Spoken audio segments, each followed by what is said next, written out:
2 weeks ago, I got to see Taylor Swift live on tour.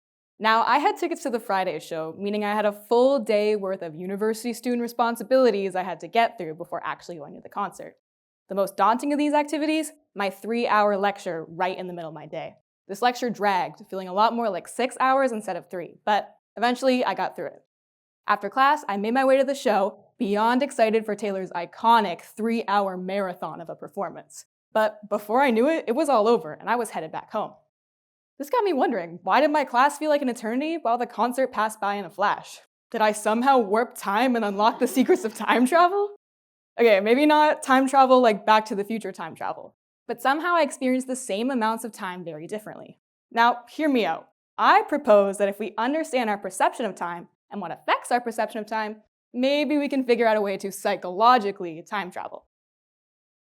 Let's start by just breaking down time perception. We know time is this very linear thing. There's 60 seconds in a minute and 24 hours in a day. But our perception of time is not at all as linear. To us, time feels like it ebbs and flows, shifting from moment to moment. And this is because we have an internal clock that can change and doesn't always run at the same time as the external clocks of the outside world. There are many theories in neuroscience that aim to break down our shifting sense of time. And at the center of most of them is our striatum.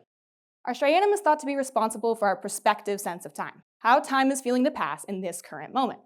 And striatum activity is controlled by the neurotransmitter dopamine. When dopamine is released on our striatum, our internal clocks seem like it slows. Now, this is interesting when you consider the emotional implications of dopamine.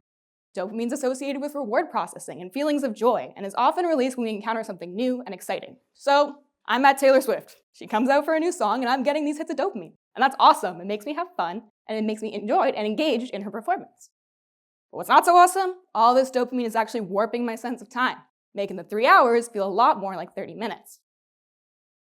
This isn't the only example of emotion being related to our perception of time. In fact, emotions can drive many more cognitive processes that can also alter our perception of time. For example, emotion can direct our attention. Think when you're in a negative situation, like you're bored in that class, or maybe you're getting a painful tattoo.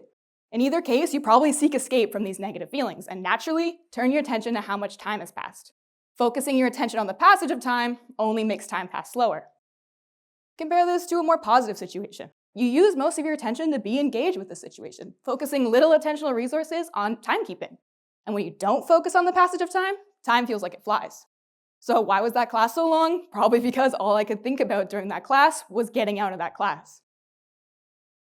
Now, what I keep thinking about, and it's in the back of my head, is that the longest part of my day were the 2 minutes before Taylor came on stage. As I was standing there in nervous anticipation, heart racing, these 2 minutes felt like they were going in slow motion. And there's an emotional explanation for this too. When we're in emotionally intense situations coupled with big surges in adrenaline, time can feel like it stops. The classic example is skydivers who jump out of planes, saying that their descents are several minutes when they're only several seconds. When we're in emotionally intense situations, our arousal levels skyrocket. And this kind of sets our brain into overdrive because something important is probably happening around us. More specifically, our amygdala starts processing information at a faster rate. When we take in a bunch of information in a small amount of time, time feels like it stretches. In addition, all this information is emotionally charged, meaning we're gaining a lot of salient memories from this one instant. So, time feels slow in the moment and also retrospectively when you reflect on it later. Now, why did these 2 minutes feel so long? Probably because all my nervous anxiety was making it stretch out. My arousal levels were high, and these 2 minutes went in slow motion.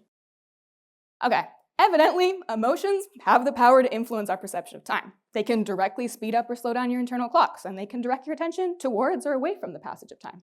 And even strong emotions can cause time to seem to stop. So, maybe our emotions are the key to time travel. Okay, you might be sitting there thinking this is still all science fiction, but it's not.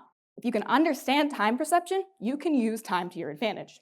For example, presenting a presentation to a group of your peers. Maybe you can start by inducing hits of dopamine in your audience, showing them pictures of Taylor Swift and Marty McFly. Grab their attention with promises of time travel, pulling their focus away from how long your presentation has been. And finally, be cool, calm, and collected, and try to manage the anxiety of your audience, making your presentation seem to fly. Just like that, my presentation is up, and you're 5 minutes into the future.